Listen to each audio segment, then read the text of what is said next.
Hello दोस्तों, video में आपका स्वागत है। मैं हूं राकेश कुमार और आप देख रहे हैं GIS NCERT। दोस्तों, आज हम हल करने वाले हैं कक्षा 7 के गणित विषय की प्रश्नावली 11.4 के कुछ क्वेश्चनों को, जो कि है क्वेश्चन नंबर 4 और 5। इन दो क्वेश्चनों को हम हल करेंगे। बाकी इससे पहले जो क्वेश्चन थे 1 से लेकर 3 तक, वो मैं इससे पहले वीडियो में बता चुका हूँ। अगर आपने अभी तक वह वीडियो नहीं देखी है तो ऊपर यहाँ पर आपको आई बटन पर लिंक मिल जाएगा, वहाँ से आप उस वीडियो को देख सकते हो। ठीक है, तो फिलहाल आज की वीडियो शुरू करते हैं। ये देखिए, ये है प्रश्नावली का चौथा क्वेश्चन। 5.5 मीटर लंबे और 4 मीटर चौड़े कमरे के चारों ओर बाहर 2.25 मीटर चौड़ा एक बरामदा बनाया गया है। ज्ञात कीजिए। फर्स्ट पॉइंट है बरामदे का क्षेत्रफल। सेकंड पॉइंट है 200 रुपये प्रति वर्ग मीटर की दर से बरामदे के फर्श पर सीमेंट कराने का व्यय। ठीक है, ये क्वेश्चन है। बाकी इसका आंसर देखते हैं।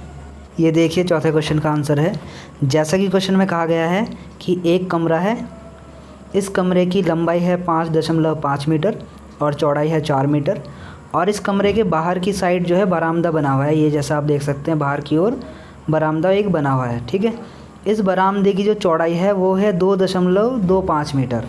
ठीक है, हर जगह से जो इसकी चौड़ाई है 2.25 मीटर है इस बरामदे की चौड़ाई। हमें क्या निकालना है? हमें इस बरामदे का क्षेत्रफल निकालना है। ये पहला पॉइंट है। ठीक है, अब जो ये क्वेश्चन है ये पहले वाले क्वेश्चन के जैसे ही है। अगर आपने 1 से 3 तक इसके क्वेश्चन किए हैं तो आपको समझ में आ जाएगा कि ये कैसे होगा। तो यहाँ पर हम क्या करेंगे, इस कमरे को तो ABCD नाम दे देंगे। ये एक आयत बन गया। ठीक है, रेक्टेंगल बन गया। और जो बाहर बरामदा है, बरामदा सहित जब आप पूरे को देखोगे तो ये भी एक रेक्टेंगल बन गया, मतलब एक आयत बन गया। तो हम क्या करेंगे, इसमें जो बाहर वाला आयत है, बड़े वाला आयत, इसका क्षेत्रफल निकालेंगे और अंदर वाले आयत का क्षेत्रफल निकालेंगे। ठीक, बाहर वाले आयत के क्षेत्रफल से अंदर वाले आयत के क्षेत्रफल को घटा देंगे, मतलब कि इस पूरे में से इस अंदर वाले को घटा देंगे बस। तो बचेगा क्या? सिर्फ ये बरामदे का क्षेत्रफल। आ रही है बात समझ में? तो यही काम करेंगे हम। पहले हम पूरे का क्षेत्रफल निकालेंगे PQRS का, फिर हम ABCD का क्षेत्रफल निकालेंगे, फिर PQRS के क्षेत्रफल में से ABCD के क्षेत्रफल को हम घटा देंगे, तो हमारे पास बरामदे का क्षेत्रफल निकल जाएगा। ठीक है, तो ऐसा काम करना है हमें। अब एक चीज़ ये है कि हमारे पास जो यहाँ पर लंबाई और चौड़ाई दी गई है वो सिर्फ इस कमरे की है। ये देखिए, लंबाई दे दी है और ये दे दी है चौड़ाई। तो इसका तो क्षेत्रफल हम निकाल लेंगे ABCD का, लेकिन बाहर वाले का क्षेत्रफल निकालने के लिए हमें क्या करना पड़ेगा, इस पूरे की भी लंबाई और चौड़ाई हमें पता होनी चाहिए। तो हम निकाल लेंगे। कैसे निकालेंगे? इसकी मदद से। ये जो चीज़ है ना, एक तो ये इसका यूज़ करेंगे और बाकी ये जो इधर बरामदे की जो चौड़ाई है उसका इस्तेमाल करेंगे, ऐसे निकाल लेंगे। ठीक है, तो क्या करना है, देखो 5.5 मीटर तो यहाँ तक है। ठीक, इधर आप बढ़ाओगे 2.25 मीटर, इधर जोड़ दोगे 2.25 मीटर, इधर जोड़ दोगे, तो जो पूरी लंबाई निकल के आ जाएगी तो वो आएगी 10 मीटर। तो PQ की लंबाई कितनी हो गई? 10 मीटर। तो बाहर की तो लंबाई निकल गई। अब बाहर की चौड़ाई भी हम निकालेंगे। अब देखो, यहाँ से यहाँ तक तो 4 मीटर है। अब आप इधर जोड़ोगे 2.25 मीटर, 2.25 मीटर इधर से जोड़ोगे तो टोटल जब जुड़ जाएगा सारा आएगा 8.5 मीटर। तो इस तरीके से बाहर की लंबाई भी निकल गई और बाहर की चौड़ाई भी निकल गई।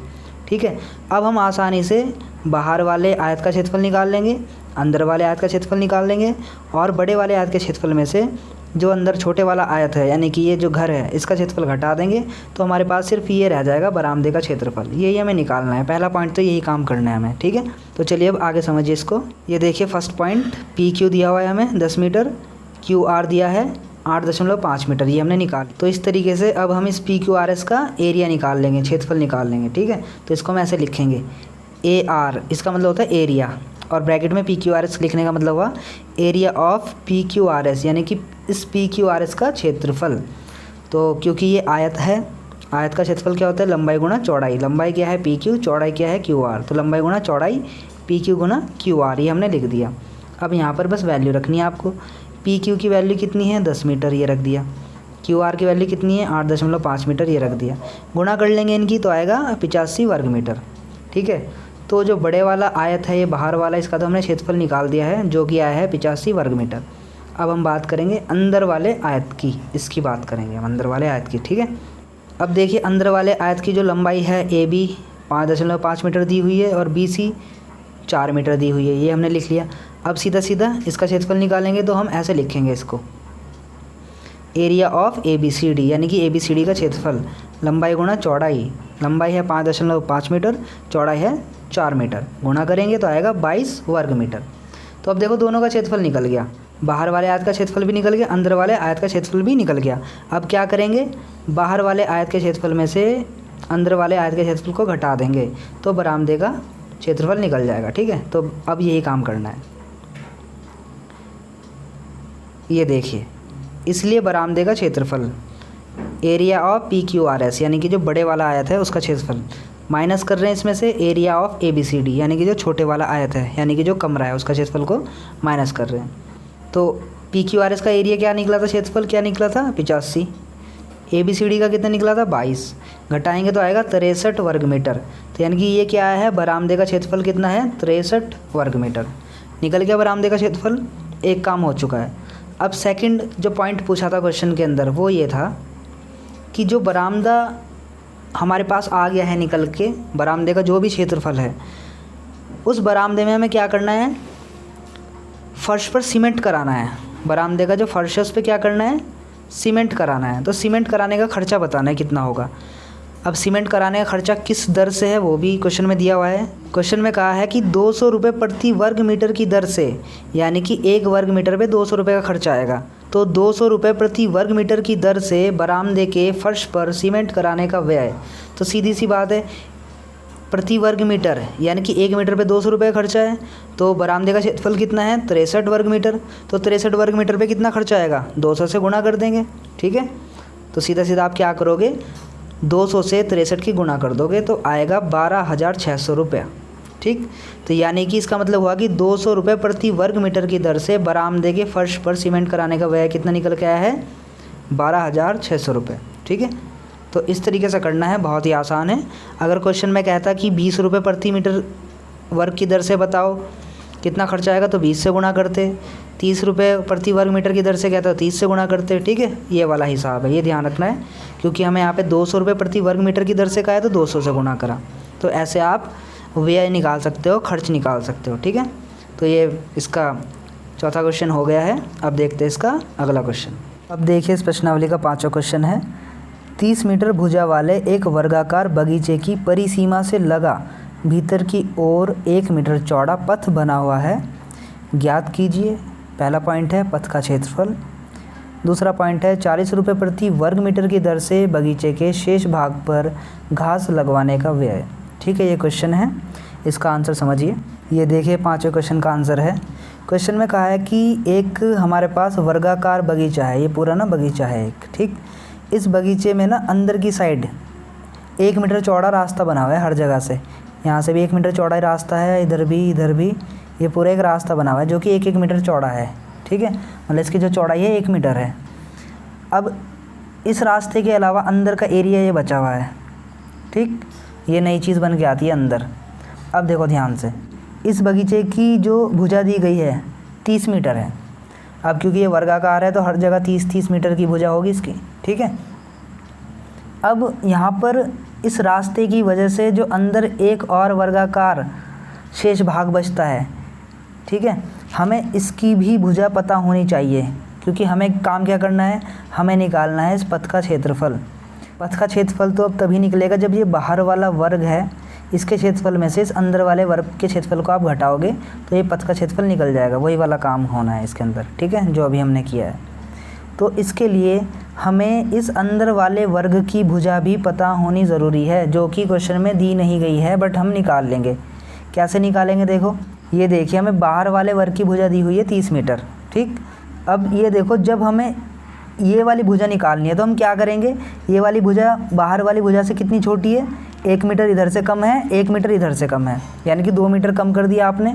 तो कितनी बन गई, 30 में से 2 मीटर कम करेंगे 28 मीटर। ठीक है, पूरी 30 थी लेकिन आपने इतनी कट करी, इधर से 1 मीटर है क्योंकि ये चौड़ाई 1 मीटर है, इधर से भी 1 मीटर चौड़ाई कट करी, तो 30 में से 2 मीटर चौड़ाई हमने कट कर ली, तो 28 मीटर चौड़ाई इसकी बन गई, यानी कि 28 मीटर भुजा निकल गई। ऐसे इधर भी 28 हो जाएगी क्योंकि ये भी वर्गाकार है, यहाँ पर भी 28, यहाँ पर भी, हर जगह से ये भी 28 मीटर की भुजा इसकी हो जाएगी। तो हमारे पास बाहर वाले वर्ग की भुजा भी हमें पता ही है, और अंदर वाले वर्ग की भुजा हमने निकाल लिए। अब दोनों के क्षेत्रफल निकालेंगे और बाहर वाले वर्ग के क्षेत्रफल में से अंदर वाले वर्ग के क्षेत्रफल को घटा देंगे। ठीक है, इससे हमारे इस जो पथ का क्षेत्रफल निकल जाएगा, ये पथ का क्षेत्रफल निकालने के लिए कहा है, ये निकल जाएगा हमारा। ठीक है, तो चलिए देखते हैं इसको आगे। ये देखिए, जैसे पहले पॉइंट में कहा है कि हमें इस पथ का क्षेत्रफल निकालना है, तो हम क्या करेंगे, पथ का क्षेत्रफल निकालने के लिए पहले इस पूरे PQRS का क्षेत्रफल निकालेंगे इसका। ठीक है, तो देखिए PQ हमें दिया हुआ है 30 मीटर, यानी कि साइड दे दी है।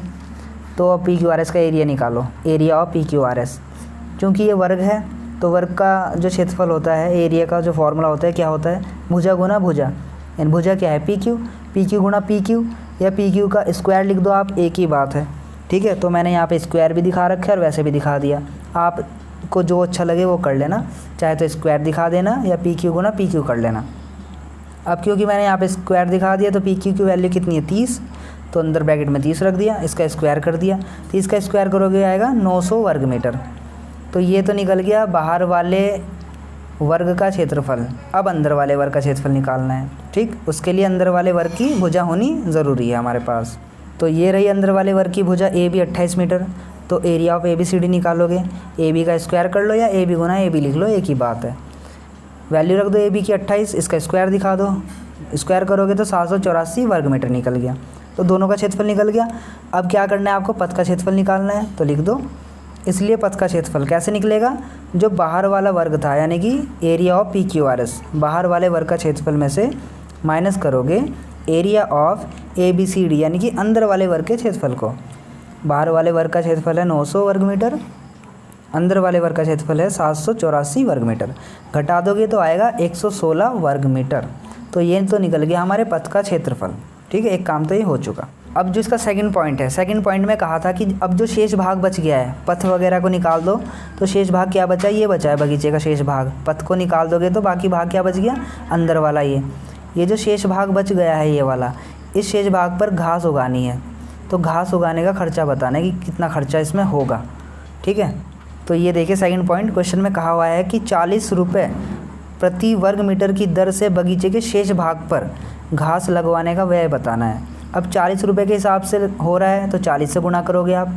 किस में गुणा करोगे ये याद रखना है, क्योंकि आपको घास कहाँ उगानी है, यहाँ पर इस एरिया में, इस क्षेत्रफल में। इसका क्षेत्रफल कितना निकाला था हमने, ये देखिए जो शेष भाग था ना वो ABCD वाला 784 वर्ग मीटर है उसका क्षेत्रफल, जहाँ पे हमें घास उगानी है। ठीक है, इसलिए हम लिख सकते हैं इस प्रकार से इसको कि 40 रुपये प्रति वर्ग मीटर की दर से बगीचे के शेष भाग पर घास लगवाने का व्यय 40 से गुणा करेंगे। घास कितनी एरिया में लगानी है, 784 वर्ग मीटर पे, क्योंकि वही एरिया बचा हुआ है जिस पे घास लगानी है। शेष भाग ये है, इतना क्षेत्रफल है। गुणा कर दोगे इनकी दोनों की तो आएगा 31,360 रुपये। तो शेष भाग पर 40 रुपये प्रति वर्ग मीटर की दर से घास उगाने का जो व्यय है वो है 31,360 रुपये। ठीक है दोस्तों, तो ये क्वेश्चन भी आपका कंप्लीट हो गया है। बाकी जो क्वेश्चन रह गए हैं अगली वीडियो में करेंगे, आज के लिए इतना काफ़ी है। ठीक है, अगर आपको यह वीडियो अच्छी लगी है तो प्लीज़ वीडियो को लाइक कर देना, शेयर कर देना, कमेंट करना। ठीक है, और अगर आप इस चैनल पर नए हो तो चैनल को सब्सक्राइब भी ज़रूर कर लेना, क्योंकि आगे और भी मैं ऐसी एजुकेशनल वीडियो आपके लिए लाता रहूँगा। ठीक है, तो मिलते हैं आपसे अगली वीडियो में, तब तक के लिए बाय, थैंक्स फॉर वॉचिंग।